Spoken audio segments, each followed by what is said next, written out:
This is Family Time 87. We're back to social awareness for our social emotional learning competencies. And this week, we're talking about biases. Biases can be a really difficult thing to address. I wrote an entire book centered on the idea of biases. And anytime I write anything, talk about anything, do it for a podcast or a blog post, it's not so much, rarely ever, is it me thinking I have something figured out. It's generally me posing questions. It's sort of my way of examining things in life. I think that's a very important journey to take. Even when I wrote an entire fictional book kind of centered on biases, it wasn't that, okay, I think I have really even something to say to solve this problem. It was really me going through the self-discovery of like, I don't understand some of these biases, or I recognize that we all have these biases, and I recognize that there are a lot of problems that arise from our biases. And it is something we need to address, we need to focus on, because biases are all around us. They're ever present. And we do see different people's and different groups' biases presented to us so much now. And I don't always mean to kind of go to, oh, we see these things in the media or we see them in politics, but it is something that's just out there on social media and wherever. It's very easy to see people's biases and to maybe not recognize that they are biases, or maybe not recognize our own biases in the information we're seeking. And that can be a dangerous thing, because people, groups, organizations can use our biases to manipulate us. And our biases can undercut our ability to connect with others, to respect others, to learn from others. And that's tragic. That's something I always want to be clear to my children, my students.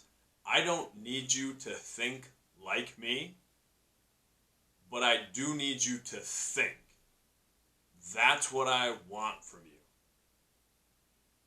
Because you are already being bombarded by so many messages and so many pressures. And you can find the things that you believe in, and you can find what you connect with, and that's good. But I want those things to be things that you have decided. You have decided for yourself, yes, I believe this. Yes, I connect with this. This speaks to me in some way. And you're not just going with the flow. You're not just being carried by the inertia of your biases or of the pressures that are put on you by outside forces. There are many different kinds of biases in the world. We often think of the isms, things like racism, sexism, classism, ageism, all those sorts of things that are negative and can be hurtful and close us off from so many different things.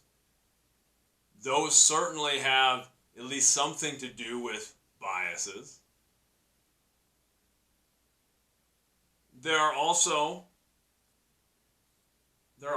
isms or belief systems that we can find to be positive. Religions, other social groups that we take something positive from. But we have to be aware of all those things and recognize what we're sort of being led to. And I don't necessarily mean with alternative or ulterior motives that a group is trying to direct us somewhere, but we do need to be aware of the different pressures that are impacting us. We do need to be aware of the biases we have because of our experiences, because of our backgrounds, because of the things we were told growing up. Those things do stick with us for a lifetime in some way or another. Not that we can't change the way we feel about things, but it is important for us to recognize that how we grew up has impacted us.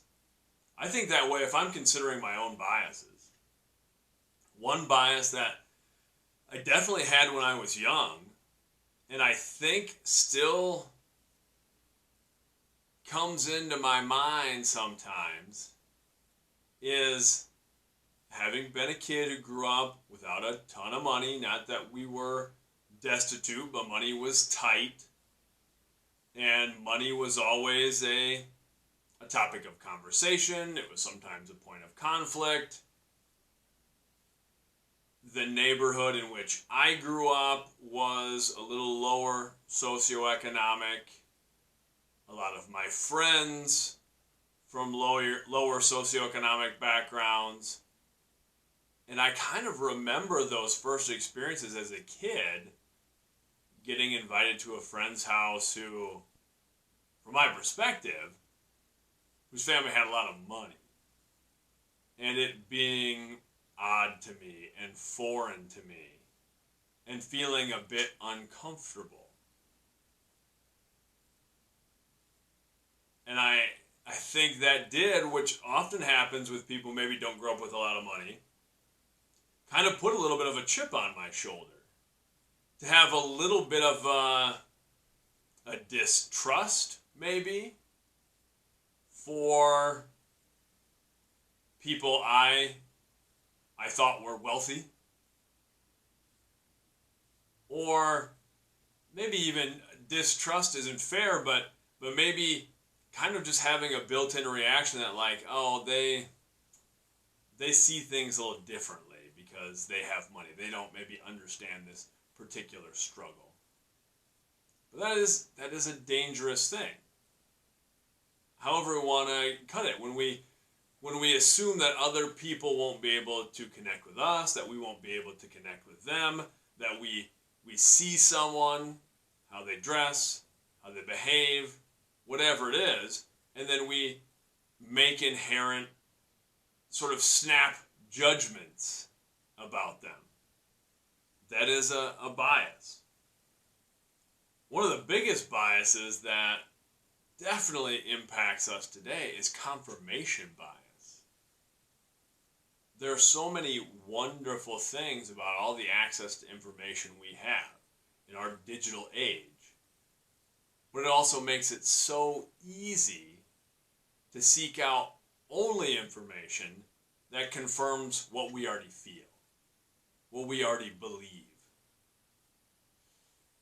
That's dangerous.